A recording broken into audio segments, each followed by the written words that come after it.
Olá, meu nome é Maria das Graças, eu sou professora de língua portuguesa e na aula de hoje nós iremos estudar sobre figuras de linguagem.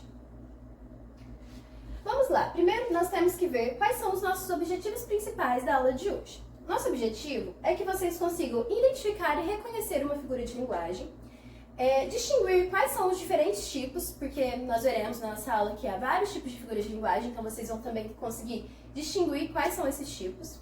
E também aplicar em suas produções, que é muito importante. Aplicar em um texto, aplicar em uma frase, ou até numa conversação no dia a dia, né, com seus pais, com seus colegas e tudo mais.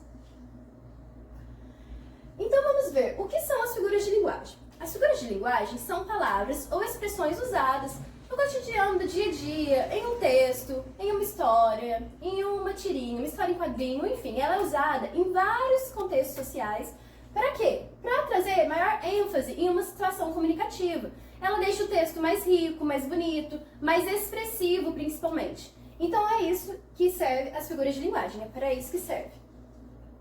Antes de nós entrarmos no assunto propriamente dito, nós temos que relembrar, voltar nas nossas aulinhas anteriores, que nós estudamos sobre isso, sobre o que é denotação e conotação. Por quê? Porque na figura de linguagem é muito usado a conotação. Então vamos relembrar o que é denotação e conotação. Denotação, vocês se lembram que é com o sentido do dicionário. O que isso quer dizer? É o sentido real da palavra. Lembra que eu até passei um macetinho para vocês? Denotação de e dicionário de, né? Para vocês relembrarem sobre isso. É o sentido real da palavra. Por exemplo, bala de coco é um doce muito gostoso. Bala de coco é um docinho, né? A gente abre ali, mastiga, come e tudo mais. É um doce, ela é realmente um doce. Então, tá no sentido denotativo. Agora, no sentido conotativo, João Guilherme é um doce de aluno. Eu tô querendo dizer que o João Guilherme é literalmente um doce que vai descascar ali e comer? Não. João Guilherme é um doce de aluno, quer dizer que é um aluno legal, um aluno amoroso, um aluno bom, um bom aluno, né? Então, nessa frase aqui está com o sentido de conotação, sentido figurado, não é o sentido real. Nas figuras de linguagem, nós vamos ver apenas, a maioria das vezes, acontece o sentido de conotação, ou seja, sentido figurado, tá bom? Então vamos entrar aqui nas figuras de linguagem. Na aula de hoje, como eu disse, há vários tipos de figuras de linguagem. Na aula de hoje nós veremos apenas 4, porque é um assunto muito longo, né? Nós temos pouco tempo. Conforme for passando as nossas aulas, nas nossas próximas aulas, nós veremos os outros tipos de figuras de linguagem, ok? Primeiramente, vamos ver aqui sobre metáfora e comparação. Metáfora e comparação são duas figuras de linguagem que elas basicamente significam a mesma coisa, que é uma comparação entre dois seres, entre dois objetos, entre duas coisas, certo? Só que qual que é a diferença? Na metáfora, ela não tem o conectivo, ou seja, é uma comparação implícita, ela não tem a partícula comparativa. E na comparação, é uma comparação mais nítida, ela tem a partícula comparativa. Vamos ver os exemplos. Ler é voar sem sair do chão. Primeiramente, vocês conseguem ver que há uma comparação entre ler e voar? Entre leitura e voar? O que isso quer dizer? Que quando você lê, você sai do chão, você voa, você viaja, você vai para um outro universo, vamos colocar assim. Então, há uma comparação entre ler e voar. Na metáfora, não tem a partícula comparativa. Na comparação, tem a partícula comparativa. Ler é como voar sem sair do chão. Tá vendo que esse como aqui, ele traz a ideia realmente de comparação? Então, esse como aqui é a partícula comparativa, que pode ser também parece, igual, semelhante. Então, essas palavras são as partículas comparativas. Quando há a partícula comparativa, é uma comparação. Quando não tem, é uma metáfora. Vamos olhar uma tirinha. Olha, a mãe fala pro filho: filho, você é meu sol. Ele responde: então fica mais comigo, você parece meio pálida. Então, olha, aqui, onde que tem uma comparação? No primeiro quadrinho, que está comparando o filho com o sol. A mãe, né, tá fazendo essa comparação entre o filho e o sol. O que ela quer dizer? Que o filho é tudo para ela, é o ser que brilha para ela, vamos colocar assim. Tá vendo que não tem a partícula comparativa? Não tem um como, um parece, um igual. Então, é uma metáfora, certo? Agora, olha essa outra tirinha. O Agar fala: a vida é como um banquete, filho. Espero que vocês se encham de macarrão e pão, mas sempre pegue o camarão e o rosbife. Então, aqui, o Agar também está fazendo uma comparação, não tá? Está fazendo uma comparação da vida com um banquete.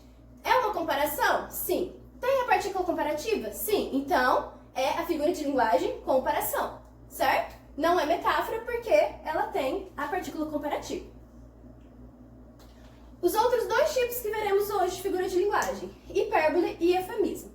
A hipérbole, vamos colocar aqui a figura de linguagem que a nossa mãe usa muito com a gente. Por exemplo, você entra no banho, tá lá no banho, tomando banho de boa, assim, quando vê sua mãe vai lá, bate na porta e fala: ô filho, tem 1 ano que você tá nesse banho, saia desse banho. Tá vendo assim, 1 ano? Não faz literalmente 1 ano que você está no banho, não é? Mas ela usa essa expressão pra deixar exagerar mais nesse termo, né? Mostrar que você tá há muito tempo no banho, enfim. Essa é a figura de linguagem hipérbole, que são expressões marcadas pelo uso de exagero. Olha o exemplo. Que demora, estou te esperando há séculos. Esse há séculos não faz literalmente mais de 100 anos que a pessoa está esperando, né, pessoal? Então, esse há séculos aqui é uma expressão que é marcada pelo exagero, então é uma hipérbole. Então, olha, a hipérbole, vamos colocar que ela pode ser o oposto do eufemismo. Por quê? Enquanto a hipérbole ela é exagerada, expande, quer aumentar tudo que você quer dizer, o eufemismo ela já tenta suavizar uma palavra, já tenta trazer de uma forma mais suave, mais agradável, menos rude, menos grave. Por exemplo, meu tio, infelizmente, bateu as botas ontem. Não quer dizer que ele literalmente bateu as botas, né, pessoal? O que isso aqui quer dizer? Que ele morreu, certo? Então aqui, em vez de falar que morreu, que é uma palavra muito forte, muito grave, às vezes um pouco, né, forte demais para uma pessoa ouvir, você usa uma expressão mais suave para deixar aquilo mais ameno para a pessoa que está ouvindo, certo? Outras formas também de usar essa expressão, ou várias expressões, né, que é o eufemismo, que deixa suave mais as palavras. Um exemplo também, quando vai falar que uma pessoa mentiu. Às vezes um político mentiu, alguma coisa. Você não vai falar exatamente isso, que é um pouco rude. Aí você fala o quê? Ah, ele faltou com a verdade. Então assim, tá vendo? Faltou com a verdade? É a mesma coisa que mentiu. Mas falou de uma forma um pouco mais amena pra deixar a situação um pouco mais suave, certo? Vamos olhar aqui o exemplo. Olha, a mãe fala pro filho: filho, escova os dentes? Já pedi 1 milhão de vezes. Aí ele responde: não mesmo, foi no máximo umas 10 mil. Então aqui, cadê a hipérbole da tirinha? No segundo quadrinho, quando a mãe fala: já pedi 1 milhão de vezes. Óbvio que não é 1 milhão de vezes, né, pessoal? Isso aqui é só pra exagerar o pedido, né, que ela teve. Agora a outra tirinha do Agar. Ele pergunta: qual é o veredito, Dr. Zoc? Deixe-me colocar dessa forma, Agar. Se não fizer uma dieta logo, não poderá passar pela porta da sua casa. Aí ele chega em casa, a mulher dele pergunta: o que foi que o doutor disse? Que temos que alargar a nossa própria porta da frente. Então olha aqui, cadê o eufemismo presente na história? Tá no doutor falar pra ele que ele precisa, que se ele não fizer uma dieta logo, ele não vai poder passar pela porta da casa. Ou seja, o que ele quis dizer isso? Agar, você tá muito gordo, você tem que fazer uma dieta. Só que em vez de falar exatamente isso, o que ele fala? Tenta suavizar um pouco, fala: ó, se você não emagrecer, você vai passar pela porta da sua casa, tá bom? Então isso aqui é também um eufemismo. Eu deixei aqui também, pessoal, uma atividade para vocês tentarem fazer, tá bom? E já a gente vai corrigir junto. Ok, vamos lá. Olha, quase morri de rir com a piada da professora. O que nós temos aqui? Qual figura de linguagem nós temos aqui? Hipérbole, certo? Onde que tem a hipérbole? Quase morri de rir. A pessoa literalmente quase morreu de rir? Não, ela tá exagerando, então é uma hipérbole. Minha boca é um cadeado seguro. E aí? Metáfora. Por quê? Tá fazendo uma comparação. Minha boca é um cadeado. Tá fazendo uma comparação entre boca e cadeado, certo? Nessa comparação, é o quê? Que minha boca tá sempre em silêncio, não sei o quê, porque o cadeado também é seguro.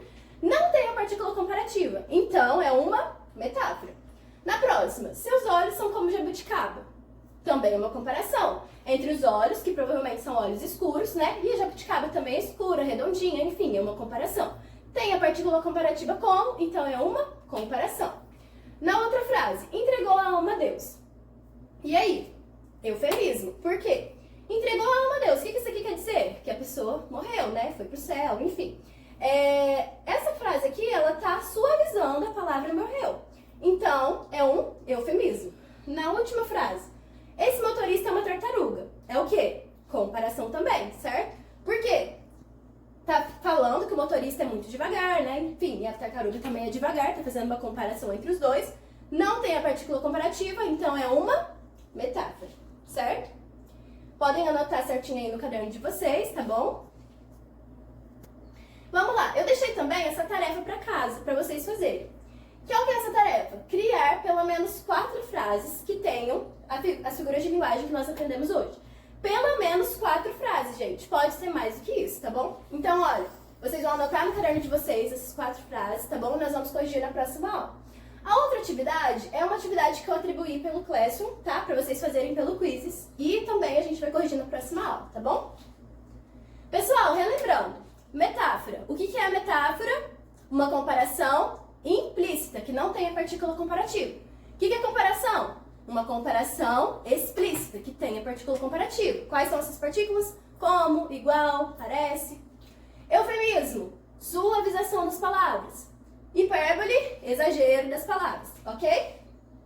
Pessoal, então é isso. Aqui estão as nossas referências que eu usei na aula de hoje. E até a próxima aula.